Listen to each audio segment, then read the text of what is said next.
तप्तजीवनं कविभिरीडितं कल्मषापहं श्रवणमङ्गलं श्रीमदाततं भुवि गणन्ति भूरिदा जनाः.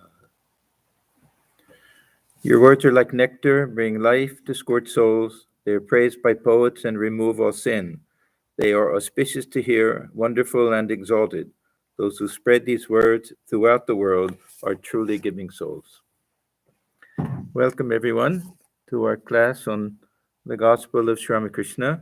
We're starting a new chapter, chapter 21. This is on page 415, and it's Saturday, April 5th, 1884. And this chapter is entitled A Day at Dakshineswar. I was thinking April 5th, 1884, just to put things into perspective, that M has now completed 2 years, over 2 years, 2 years and a month or so, of visiting Sri Ramakrishna. And so many things have happened since then. Narendra's father passed away, so he's now looking for work and in poverty and everything. And most of the direct disciples have come. There were a few who came after this, still haven't come. I think Sharada Prasanna and a few others were only with Sri Ramakrishna for a year or two before he passed away.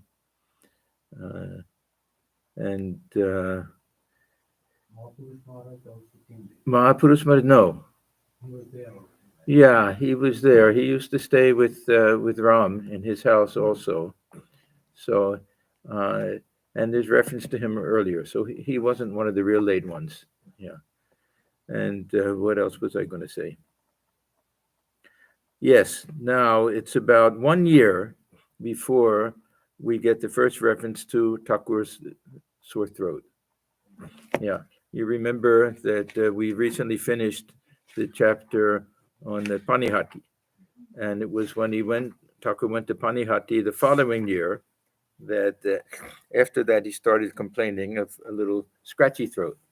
And that year there was a lot of rain, a heavy rainfall at Panihati when he went there, and he was singing and dancing in the rain and got soaked and everything. And he had different theories about why he got sick. One was that he caught a cold, soaked in the rain, and he was a little bit annoyed at Ram and some of the other older devotees. He said, "Why didn't you prevent this from happening? You're mature and older. You should have known something." That was one thing. Then sometimes he said that he had the habit of chewing on ice and liking ice in his water. He liked ice water, and would sometimes chew chips of ice, it seemed, things like that. Sometimes he blamed that. And then the other theory was that clergyman's throat, they used that term for those who spoke too often. They would get kind of a chronic sore throat, something like that. So I think a year after this, in April, the first reference, and then another 6 months after that, he had to move to Shampakur and then Kashipur, Garden House. So this is kind of midway, we can say, that because M was with him from 1882 till his passing away in 1886. So this is April 1884. It was about 8 o'clock in the morning when M arrived at the temple garden and found Sri Ramakrishna seated on the small couch in his room. A few devotees were sitting on the floor. The master was talking to them. Prankrishna Mukherjee was there. So 8 o'clock in the morning. So, and most of them came from Kolkata. They had to come some distance. It took time. So they would, the Saturday morning, the first chance to see him, those who worked during the week, so they would leave early in the morning to get there. Prankrishna belonged to an aristocratic family and lived in the northern part of Calcutta. He held a high post in the English business firm. This is the first time we're meeting Prankrishna, but he was well known to Thakur. He was very much devoted to Sri Ramakrishna, and though a householder, derived great pleasure from the study of Vedanta philosophy. He was a frequent visitor at the temple garden. Once he invited the master to his house in Calcutta and held a religious festival. Every day, early in the morning, he bathed in the holy water of the Ganges. Whenever it was convenient, he would come to Dakshineswar in a hired country boat. That morning, he had hired a boat and invited M to accompany him to Dakshineswar. The boat had hardly left shore when the river became choppy. M had become frightened and begged Prankrishna to put him back on land. M was a little timid. We we know that, and shy, a little timid, a little shy. M had become frightened, and begged Prankrishna to put him back on land. In spite of assurances, M had kept saying, "You must put me ashore. I shall walk to Dakshineswar." Now, remember, this is April, and even at 8 o'clock in the morning, it'll be very, very hot. Yeah, and so pleasant to go by boat with the breeze and everything. And so M came on foot and found Sri Ramakrishna talking to Prankrishna and the others. Master, to Prankrishna. But there is a greater manifestation of God in man. Okay, now this is another thing that the beginning of 1884 was another turning point in the life of Sri Ramakrishna, because we saw in the earlier chapter about his broken arm. There's a lot of talk about that. It was something very, very painful. I think what they did was they just wrapped it. They put a board and some bandage and everything, and probably didn't really set it correctly or anything. You can see in the photograph, his arm looks a little crooked and everything. It was very painful. And this happened when he was walking along the embankment, somewhere between the temple compound and the Ganga. And there's some railing there to keep people from falling in. I don't remember exactly the setup, but anyhow, Sri Ramakrishna, his mind was wandering a little bit, and he was thinking about the Jagannath. And there's some tradition about embracing Jagannath. The one theory is that Chaitanya Deva, when he passed away, that this is what happened, that he went to embrace the image. There's just wooden images of Jagannath, means Krishna, and then his sister Subhadra, and then Balaram, the three of them. So there's one theory that Chaitanya Deva merged in the image because his body wasn't found. There was never a cremation or burial or anything. Nobody knows really how he died or anything. So that one tradition is there. Others say that he could have drowned because previously, seeing the ocean, he took it for the Yamuna and thought of Sri Krishna and immersed himself there, and he had to be fished out, 1 or 2 times before that. So anyhow, there's one tradition. So Sri Ramakrishna in bhava, so he lost all outer consciousness. If he started thinking about something so deeply, a spiritual thing, he would lose outer consciousness and not know where he was or anything. And somehow in his mind, going to embrace the image, he himself went forward, the physical body, and fell down and broke his arm. This is the way we can kind of picture the whole thing taking place. And after that, he came to a conclusion. Why did it happen? He wanted to know why it happened. He said that it seemed to him as if the Divine Mother had a message for him, that no more of this bhava, seeing God in an ecstatic state, see God dwelling in all human beings, not a lila. And then he would add that this was something that Vaishnav Charan, who was his good friend, and he respected him. And Vaishnav Charan, of course, practically worshipped Sri Ramakrishna. But anyhow, he said that Vaishnav Charan used to tell him that this is the highest state, when you see God manifest in human form. This is not a lila.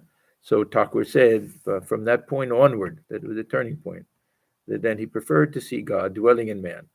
And we find this, especially Kashipur and other places, that it was his constant vision. He saw, looking at people, he would see the God dwelling within. So there's another turning point.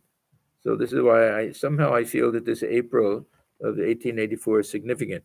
So he says, Thakur to Prankrishna. But there is a greater manifestation of God in man.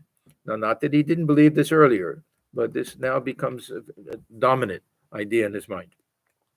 You may ask, how is it possible for God to be incarnated as a man who suffers from hunger, thirst, and the other traits of an embodied being, and perhaps also from disease and grief? This was a common idea in those days also, that these great souls, these gurus and everything, that they shouldn't have these physical ailments. And there's another theory. Thakur had so many theories about why he got sick also, that it would be the sifting out of the inner circle from the outer circle, that there would be those who would almost give him up, thinking that how can he be a holy man when he has such a disease like that? And so he thought that that was a hidden purpose behind it. One of the things that he thought about that.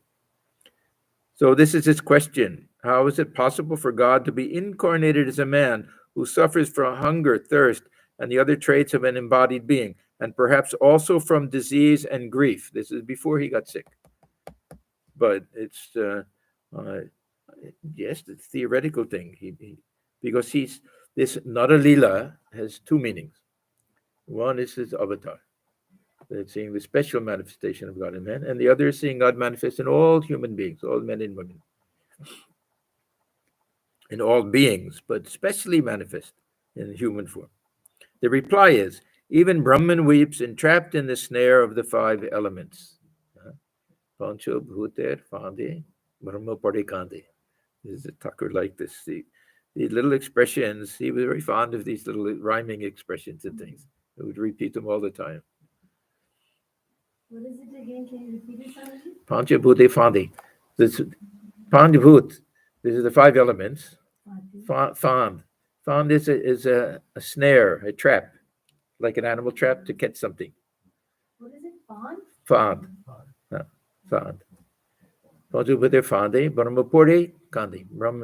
Brahman itself, falling into the snares of the five elements. That means entrapped in the human body. As if entrapped in the human body, weeps, Kandi. Yeah. So, and then he'll always talk about Rama and Sita after that. So he said,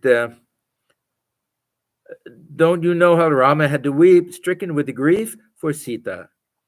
Further, it is said that the Lord incarnated himself as a sow in order to kill the demon Hiranyaksha. Anyhow, weeping means that taking human traits. Thakur used to say that the avatar, when he takes a human body, is 100% like a human being. Of course, other ways 100% different, but still with a human mind and personality and all of those things.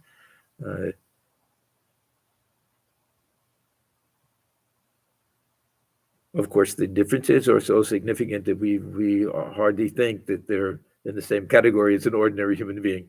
But his point is that they also have human emotions and feelings and everything. It is said that the Lord incarnated himself as a sow in order to kill the demon Hiranyaksha. Hiranyaksha was eventually killed, but God would not go back to his abode in heaven. That means God in the form of the sow. He enjoyed his sow's life. He had given birth to several young ones and was rather happy with them. The gods said among themselves, "What does this mean? The Lord doesn't care to return to heaven." Now, these are Puranic stories. When we say that God incarnates himself in human form, we don't have this idea that God is exhausted in that human form and there is no longer any place else. That this is just a special manifestation. That infinite absolute Brahman always remains exactly what it is. Not that only exhausted in that one human form during that lifetime. What does this mean? The Lord doesn't care to return to heaven. They all went to Shiva and laid the matter before him. Shiva came down and urged the Lord to leave the sow body and return to heaven. But the sow only suckled her young ones. Laughter. Then Shiva destroyed the sow body with his trident, and the Lord came out laughing aloud and went back to his own abode. So a little bit of Maya has to come, and otherwise there can't be a human birth. A little bit of this little slight veil of Maya has to be there. That means a little bit of identification with the human personality. Prankrishna to the master. Sir, what is the Anahata sound? Master, it is a spontaneous sound constantly going on by itself. It is the sound of the pranava, Om. It originates in the Supreme Brahman and is heard by yogis. People immersed in worldliness do not hear it. A yogi alone knows that this sound originates both from his navel. This is what we read. This is some scriptural reference. And from the Supreme Brahman, resting on the ocean of milk. There's a footnote. According to Hindu mythology, after the dissolution of the universe and before the next creation, the Supreme Lord rests on the ocean of the great cause, also known as the ocean of milk. Yeah, this Anahata literally means that which is not struck. Every sound is a vibration that comes from something being struck. Like when you play the piano, that something comes down and hits a string and it vibrates. There has to be a vibration. So there has to be a source. There has to be a medium through which it travels. And then it has to hit the eardrum. And then we get sound. That's why they ask that question. If a tree falls in the forest and there's no one there to hear it, did it make a sound? Interesting question. Arya, what do you think? If a tree falls in the forest, there's no one there to hear it, did it make a sound? Yeah, but no one's there to hear it. Anyhow, this Om, Anahata, and Dhwani is supposed to be the only sound that is not caused that way, that it's a primordial sound, that it comes from Brahman itself.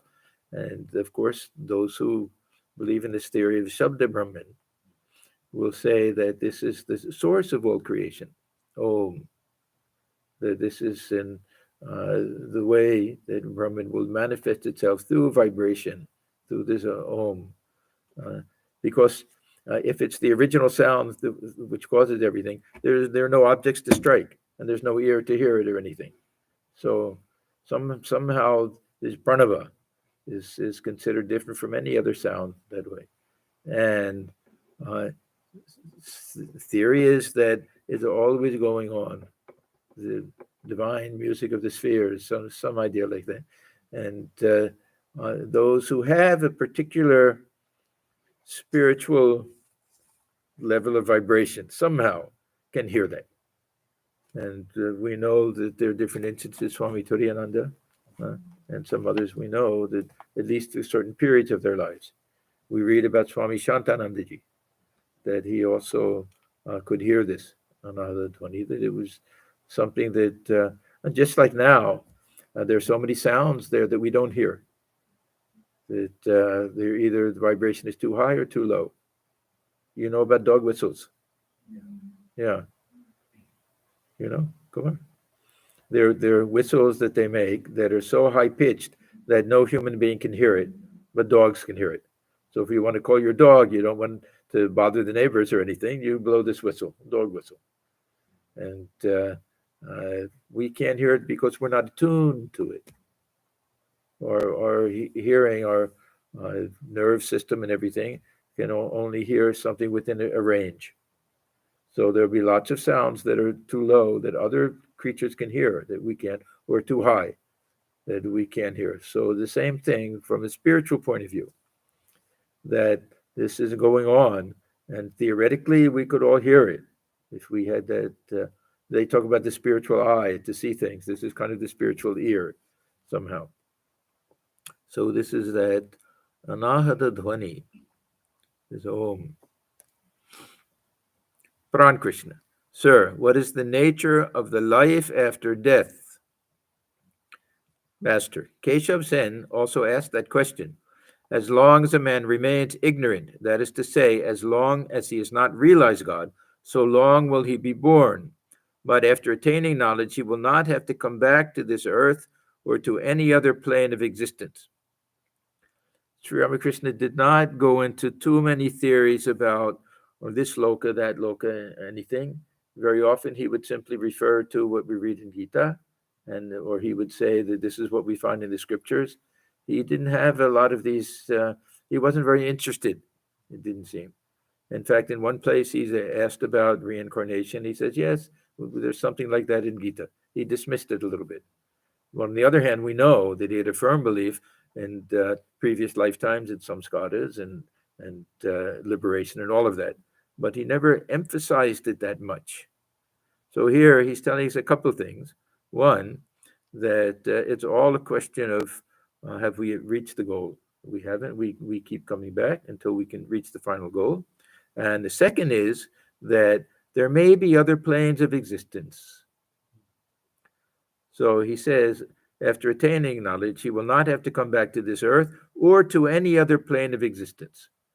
So we have the different lokas that we read about, the Chandra loka, Surya loka, Pitri loka, Brahma loka, all of these different lokas. We don't know exactly different types of heavens or something. According to the Advaita Vedanta, at least, that these are not permanent places.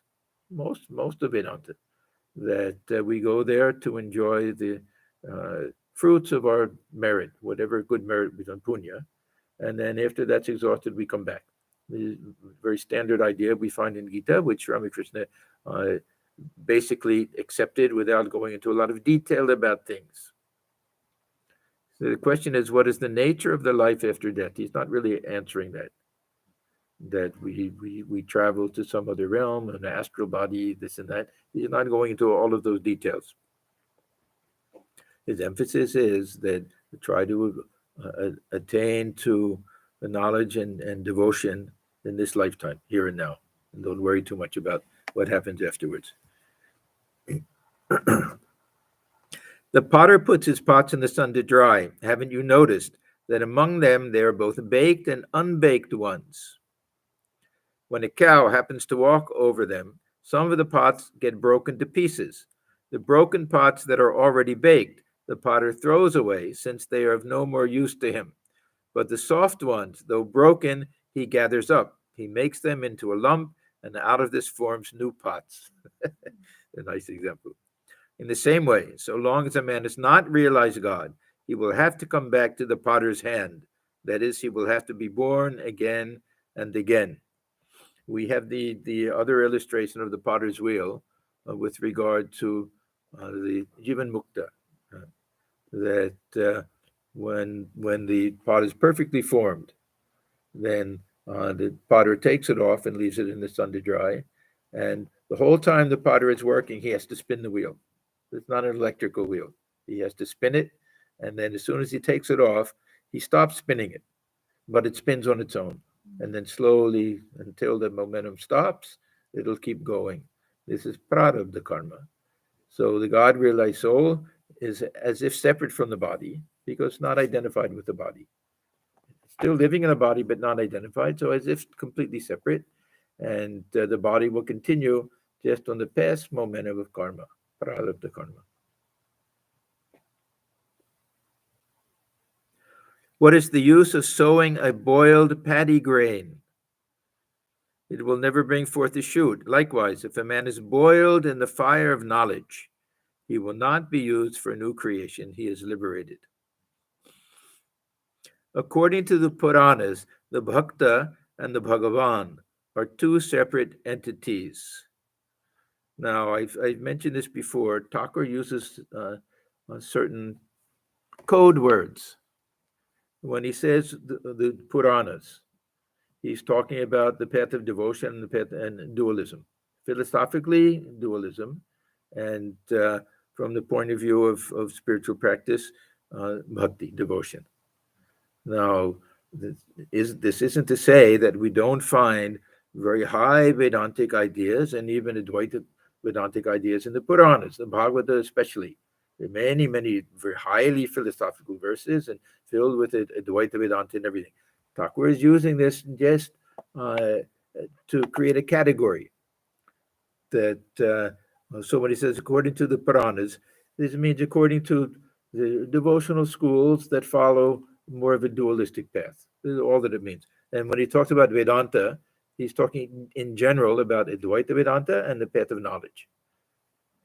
Not that Ramanuja and Madhu are not Vedantists. They also wrote their commentaries on the sutras and everything, and they were dualistic. Thakur knows all of that. He's just giving us these two different categories, and that's the terminology he uses. Puranas and Vedanta, these two different categories. Now, he's going to give an illustration that he's putting in the class of the devotional dualistic schools, but is a classical illustration used in Advaita Vedanta. Both. I'll try to explain that. Then let's go through it first. So according to the Puranas, the Bhakta and the Bhagavan are two separate entities. I am one and you are another. And this is eternal. And the state of liberation also. The two main dualistic schools are Ramanuja and Madhva. And according to Ramanuja, the individual soul becomes completely purified. And there's no remaining personality or any superimposition, but still it has its own individuality in a sense. And for Madhva, a little bit of these qualities remain. So a little sense of I that can be there, even in that stage of liberation, which is more like going to heaven, something like that. For the Vedanta, Advaita Vedanta, this distinction between a jiva and Brahman was never real to begin with. Not that the jiva emerges in Brahman, that these upadhis, they all drop off, and when the glass breaks, the space inside, it doesn't merge with the rest of space. It always there's only one space, Mahakasha. But that's the Vedantic idea. Anyhow, now he'll give this illustration. The body is a plate, as it were, containing the water of mind, intelligence, and ego. Kind of a deep plate that can hold a fair amount of water. So the plate itself represents the human body, and the water that's in the plate represents mind. He says mind, intelligence, and ego. So just the subtle body. This will be the subtle body. It'll be just our mental life. And we don't have to go into the particulars of this antakarana, however we understand it. That in other places he'll simply say mind. That water is the mind. Brahman is like the sun, it is reflected in the water. Therefore, the devotee sees the divine form. Okay, so now, this is called Pratibimbavada, and according to Advaita Vedanta. What Thakur is saying is that when we look within and we see that divine presence within that divine sun, we know that the source is the transcendent reality in Brahman. But there's still some sense that I, as a body, that I'm the bowl, and as a mind and ego and everything, that I'm the water there. And I look within and I see God dwelling within. Now, the Advaitins, how do they use this illustration? Their point is that if we say that Brahman has become every jiva in this universe, every jiva is one. How can Brahman divide itself among all of the different bodies and enter into all of them without depleting itself or separating itself? So what we need is an illustration of how this can happen. And the illustration is that no matter how many containers, no matter how many little suns that we see, the real sun is unaffected and unchanged. That's the point of that. They use it. It's a Actually, every illustration is a dualistic and materialistic. We have no other way of using it. But if we say that, according to this illustration, that we have to have a real human body and we have to have a real mind and they have to be separate from the sun, otherwise there won't be reflection, we're missing the Advaitic point. The point of Advaita Vedanta is that Brahman can enter into all beings as the inner self of all beings, and itself remain completely unchanged, transcended. This is our Purnamada hymn. That this whole universe is full and perfect and infinite, and Brahman itself full, perfect, and infinite. But this universe, it comes out of Brahman. Brahman isn't affected. There's no subtraction there. Remains full and perfect and infinite. So we are trying to see the reflection of the consciousness basically in our intellect. Thakur says, with the only way for us to really see the sun of Brahman is as it's reflected within ourselves. So this is why we turn within. We may afterwards see everything as a manifestation of Brahman, but if we want to know the real nature of Brahman, the real nature of Brahman is the real nature of the self, we have to turn within and find it dwelling within our hearts that way. Now, the dualists will say that this is the divine presence within the heart. The Advaitin will say that this is the real self. That this is I am that sun of knowledge. I really, just like we have the two birds. From one point of view, the lower bird is gazing at the upper bird as the Lord and thinking, "Wow, how wonderful!" and getting the vision of God. The other point of view is that there aren't two separate birds. So, but reflection is falling on the intellect and the mind is seeing it.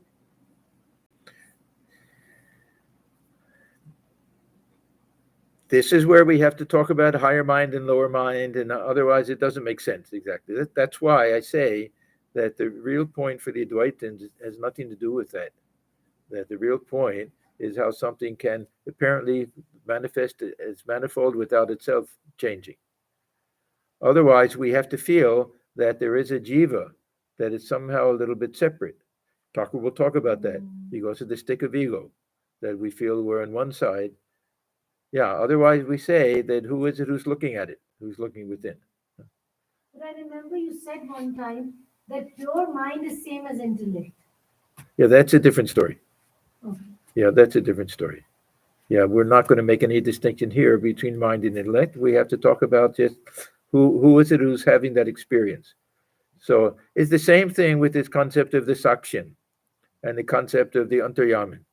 For the dualist, it's the same reality that there is this witnessing consciousness, aware of everything we do. For the Gyani, I am that witness watching everything. For the bhakta, this is the divine presence of God within, inspiring me to do the right thing, that guiding me unto Yamin. So if we take a dualistic standpoint, then it's God dwelling within. There's the inner guide unto Yamin. If we take the standpoint of the Gyani, then I am that. I am that self, that higher self. Thakur says that both are true and real. It's all the question is that stick of ego there or not. He'll get to that. We'll get to that in a minute. So he's saying that there's a Puranic idea because at least superficially, it requires us to believe in the reality of this world. It's not a dream world. You're not going to have this reflection if it's just an imagined world. There's a real world, and there's a real water, and there's a real sun, and it's reflected in it. So what the Advaitin says is, yes, we can accept this from the Vyavaharika point of view, that this isn't the final ultimate truth. When we're on this relative plane, then we can understand how all of this works using this type of illustration. They don't take that element of it and say that for that reason it's not a helpful illustration. It's a very helpful illustration. One of the most helpful. It's a beautiful illustration. It explains. Some people will say, well, how do we know how many different souls there'll be and what happens to them and this and that? If we say that it's not just that wherever there's a container and wherever anything can be reflected, if it can be reflected, is the soul. If it's a container with the water barely reflects it, that means there's not much of a mechanism for that manifestation there. It may be the lower animals, maybe plants, this and that. All the question of what can reflect that divine consciousness.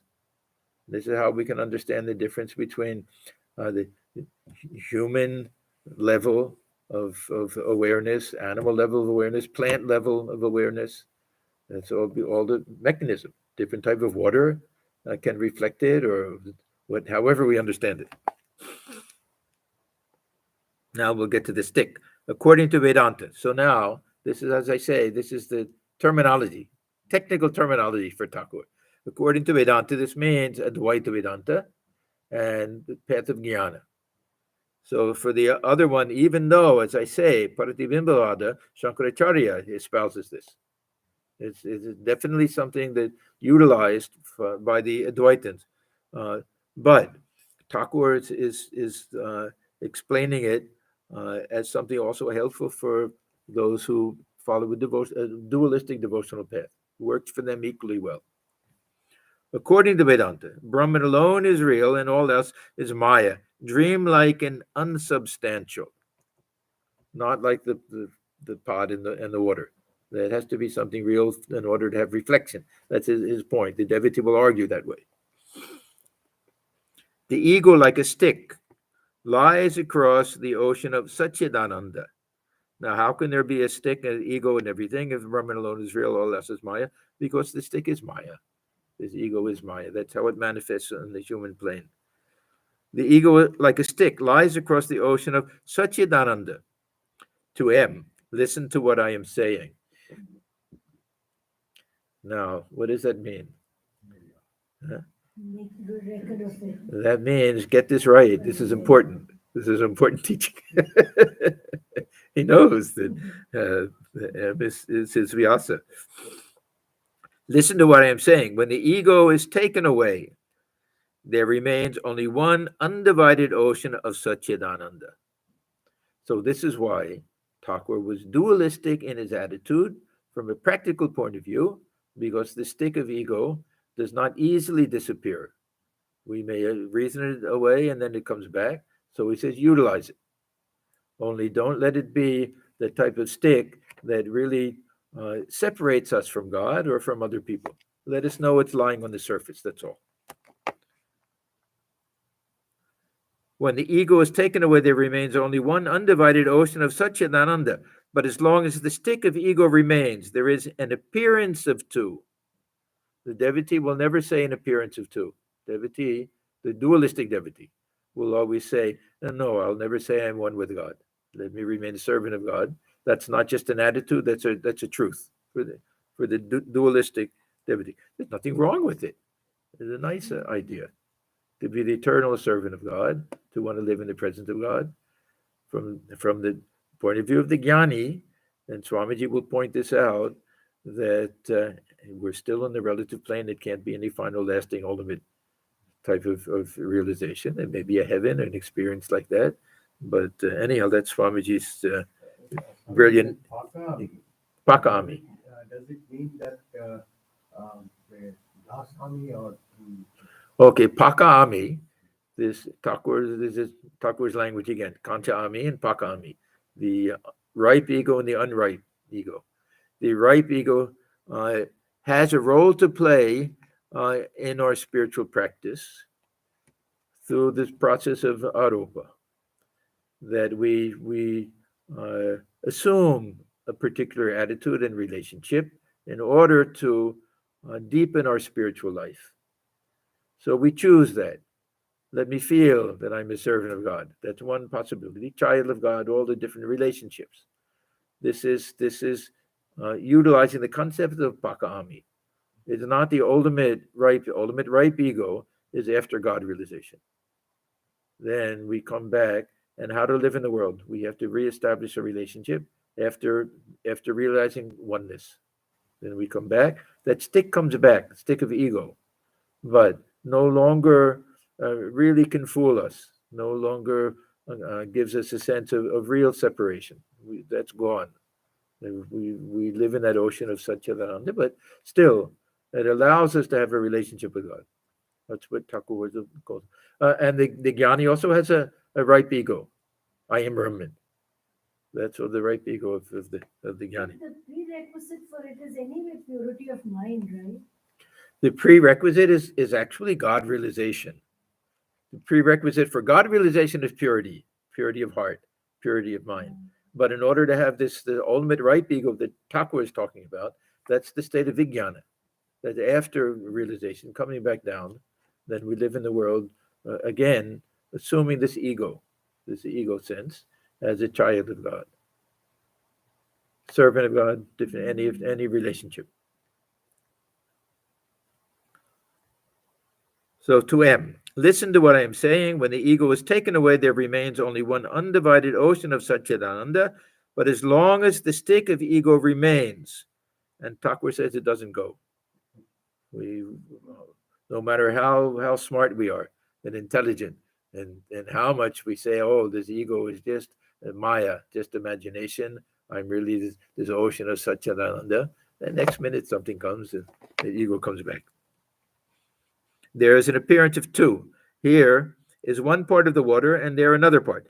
Attaining the knowledge of Brahman, one is established in samadhi. Then the ego is effaced. So before that, and it's helpful to reason about it. It's very helpful. It's not the same as having that experience that this consciousness of mind does not even require my mind. That the mind can cease to function, I don't cease. That awareness is still there. It merges in this infinite awareness, but it's still there.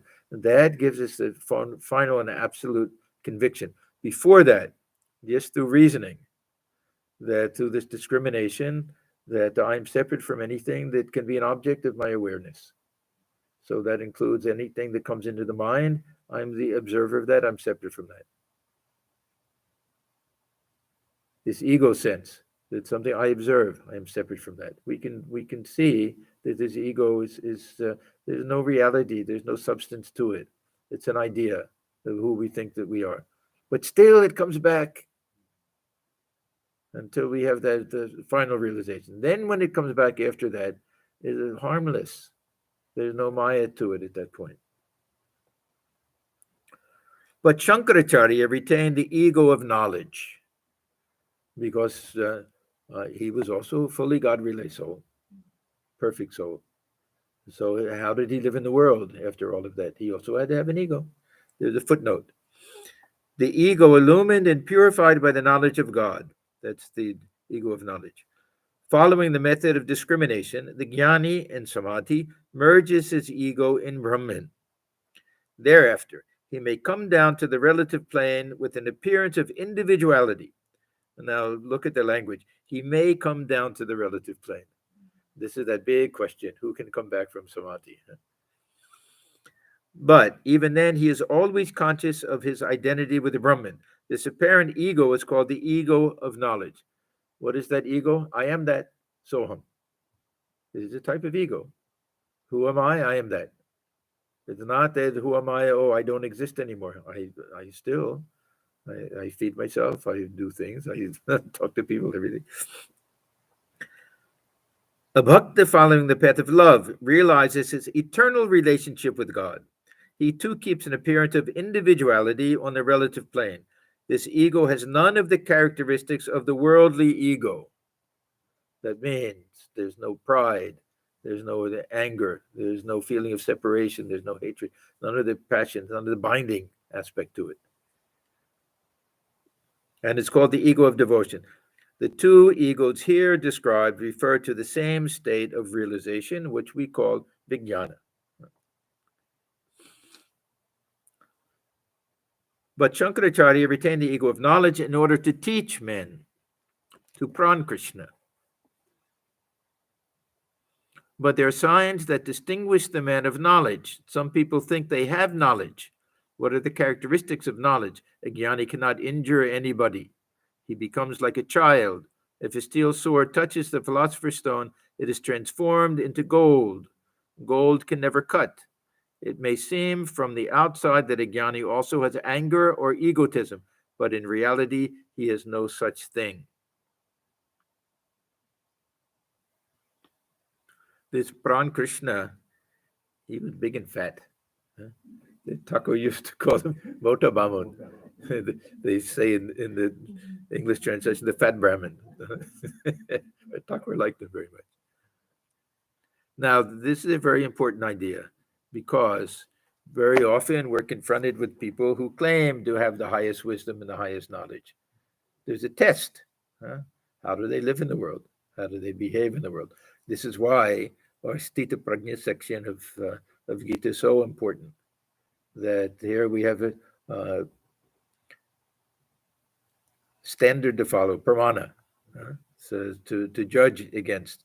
Oh, you say that you're a wise person, you've had the highest knowledge, then why do you have these desires? Why do you hurt people? Why do you take advantage of people? Why do you get angry? All of this. So there's a test, because the theoretically, the God realized soul, or even someone who acts without any attachment, does everything as an offering, that the fruits of karma will not come to them, theoretically. Now, Thakur says, yes, this is true, that a God realized soul, no matter what a God realized soul does, that there won't be any karma that comes to him, even if he killed somebody. But then Thakur says, but he'll never kill anybody. Why would he do that? This is a test. That he becomes like the gold sword. Like you can't use it in battle. It's too soft. It won't be able to hurt anybody. So this is the test. That theoretically, yes, that they're beyond all karma. They have no sense of I. But if there's no sense of I, and there's no motive to do anything to harm anyone, they can only. Why do they live? They live for the welfare of others. No other reason whatsoever. In the Gita, we have this phrase, Sarva Bhuta Hite Rataha. Engaged. This rata, I like this word. It means engaged. It also means delighting. So delighting in the welfare of all beings. This is used each time in reference to the Gyani, not to the Bhakta. Not to the Bhakta. The devotee won't also care about the welfare of others. But this view that we have, the Gyani doesn't care for people. The Gita tells us the opposite, that they have no other motive in life but to live for the welfare of other people. So this is the test, that ego will never harm anybody. It can only do good to the world. These God-realized souls. So he says, but there are signs that distinguish the men of knowledge. Some people think they have knowledge or pretend that they have knowledge. What are the characteristics of knowledge? A Gyani cannot injure anybody. He becomes like a child. Now, Thakur says, of course, like a madman, like a ghoul, with different things, but this is one of the things. Child, because a child has no real attachment to things. They may have it for a minute, then give it up. Play with the toy, and then they'll give it up. They can give things away. Nothing seems to stick to them too long. Arya, is it true? Sleeping. And then the steel sword. So this is one of the different examples that Thakur uses. That it has the appearance of a real sword. From a distance, it'll look the same, but it can't injure anyone. This is just beautiful to look at, but too soft. So the Gyani, the realized soul, becomes like that. But Swamiji, even Bhakta will not hurt anybody. A true Bhakta. No, Thakur is talking about God realized soul. It doesn't matter whether the path of devotion or the path of knowledge. Yeah. Anybody who attains to that highest state, whether through devotion or through knowledge, they'll be the same way. The Bhakta also, absolutely. If they've really attained to devotion, that means they love everyone. They see God dwelling within everyone. They can't possibly harm people. If they've reached highest state of devotion, highest state of knowledge, the same ultimate goal. And the same transformation takes place. This is why, exactly with this last statement, the footnote, the two egos here described refer to the same state of realization. So whatever applies to the Gyani here, Gyani cannot injure anybody, it applies to the real Bhakta, not someone following the path of devotion, but someone who has attained realization through the path of devotion. Gyani also, we use both terms. Gyani can be somebody following the path of knowledge or a realized soul. Same with the Bhakta, somebody following the path of devotion or somebody who has attained to real devotion, which is the ultimate goal of bhakti. The goal of bhakti is attainment of bhakti. That's why they claim there's something special about it, that it doesn't long for anything outside of itself. So it may seem from the outside that a Gyani also has anger or egotism, but in reality, he has no such thing. Then we get another illustration. From a distance, a burnt string lying on the ground may look like a real one, but if you come near and blow at it, it disappears altogether. Now, this also gives us a few other different things to understand.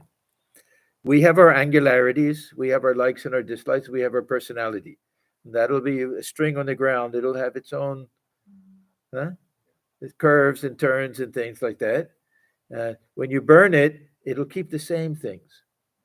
It'll look the same. Now, what's the difference between the burnt string and the real string? You can't tie anything with the burnt string.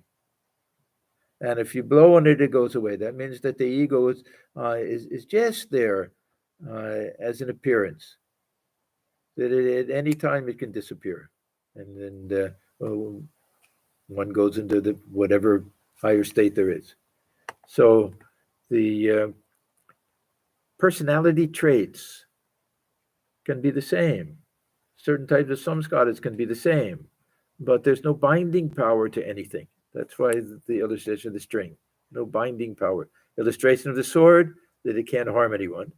And of the string, that it doesn't, we can't be bound by it, because this ego is bondage for us. And these passions and everything, they keep us from being free. We can't, we live at the mercy of these passions. A child has no attachment. Sometimes they do, huh? But it doesn't last long. A child has no attachment. He makes a playhouse, and if anyone touches it, he will jump about and cry. The next moment, he himself will break it. This moment, he may be very attached to his cloth. He says, "My daddy has given it to me. I won't part with it." But the next moment, you can cajole him away from it with a toy. He will go away with you, leaving the cloth behind. These are the characteristics of a Gyani. So, like a child, without any attachment, without anger or hatred. Perhaps he has many luxuries at home: couch, chairs, paintings, and equipage. But any day he may leave all these and go off to Benares. According to Vedanta, the waking state too is unreal. Now look at his language. Whenever Thakur talks about the unreality of the world, he'll say according to Vedanta, or according to the Gyanis, or he'll say, let me tell you something that will appeal to you. He knew those who like this jnana, this jnana marga, those who like this analysis, the Dvaitic analysis, and those who didn't. And M himself will say, was he telling all of this to him because he liked? We read earlier that though a householder, he liked to study all this at Dvaita Vedanta. So it's for his sake. Because Thakur, does this mean that he didn't believe this? Is the world real or is the world unreal? What did Thakur believe? Go on.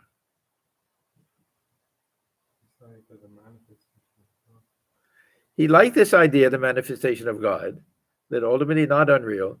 But I think the better answer is that he looked upon these as spiritual attitudes. And each was helpful. And this attitude of the world being unreal is preliminary, that we need that in order to do this vichara, this 1818 and all of that, but not a final truth. But the ultimate truth is neither the world is real or the world is unreal. Ultimate truth is Brahman itself. He didn't look upon anything that forms a doctrine as truth. Every doctrine is a mata. The value of the doctrine is that it can help us to get to the roof, and that's it. Not much more than that. After that, we dig the well, we can throw the shovel away or keep it for someone. It doesn't matter, just to get there. There's a nice verse that I read years and years ago.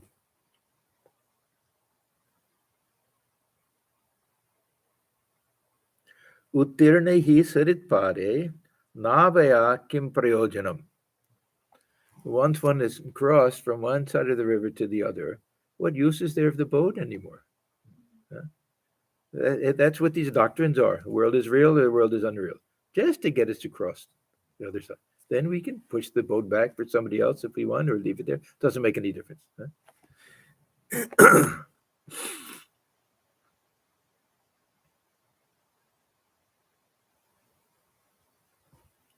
So according to Vedanta, now again, that means according to Advaita Vedanta. Not all schools will say this. The Vishishta Advaita Vedanta and Dvaita Vedanta, they'll never say the world is unreal. This is a creation of God or projection of Brahman. So according to Vedanta, Advaita Vedanta, waking state too is unreal. Once a woodcutter lay dreaming when someone woke him up. Thakur tells this story many times. Greatly annoyed, he said, "Why have you disturbed my sleep? I was dreaming that I was a king and the father of 7 children. The princes were becoming well versed in letters and military arts. I was secure on my throne and ruled over my subjects. Why have you demolished my world of joy?"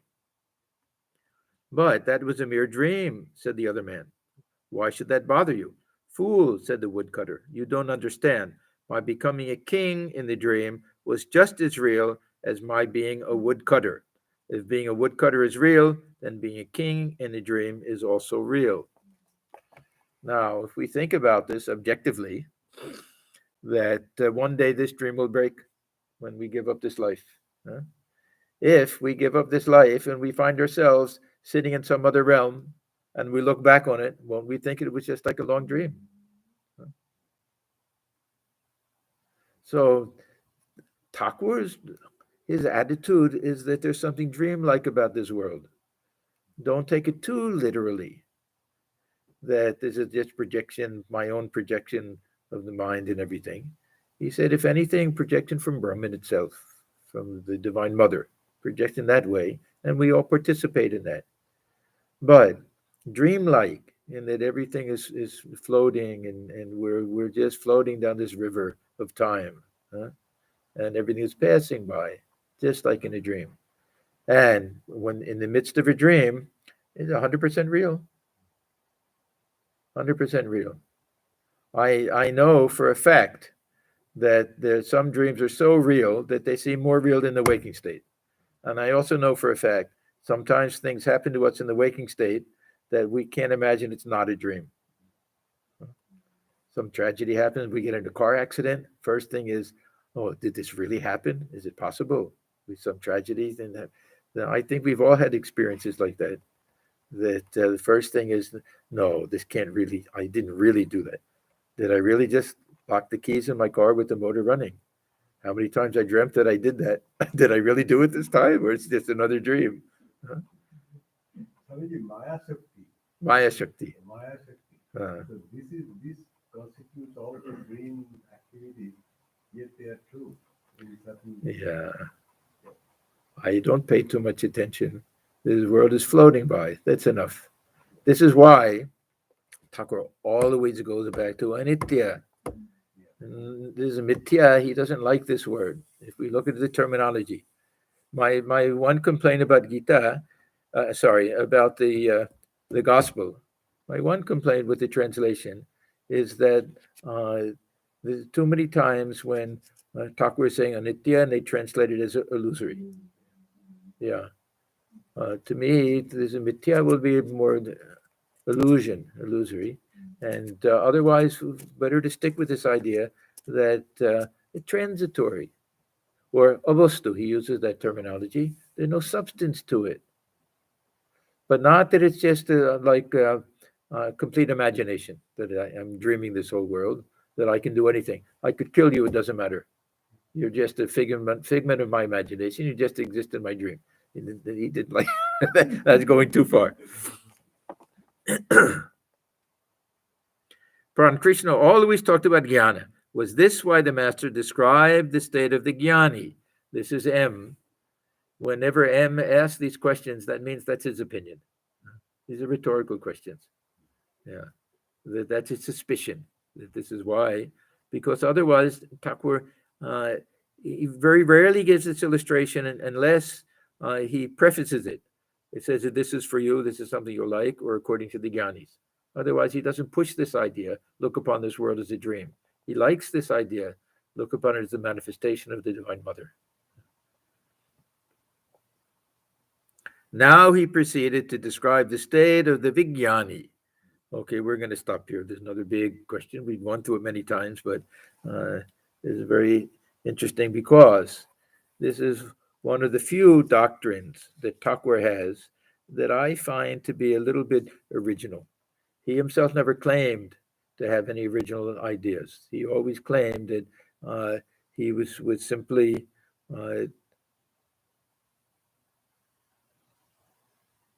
telling us what the scriptures say only according to his own experience.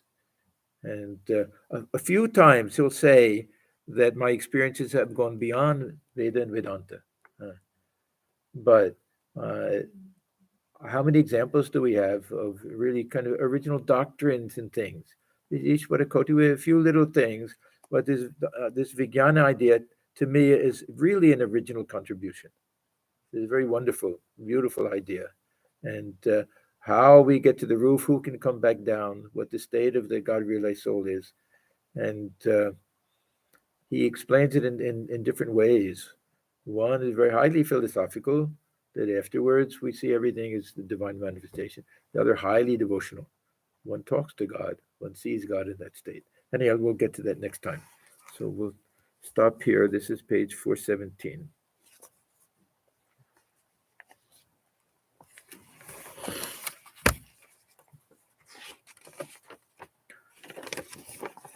Om Niranjanam Nityamanandurupam Bhaktanukam Bhatadavikraham Vai Ishavataram Parameshamidhyam Tam Ramakrishnam Shirisa Namaha.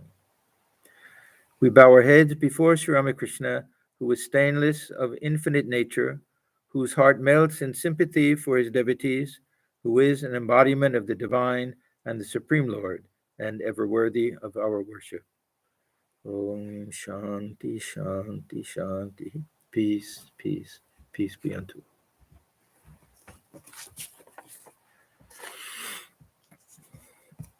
you.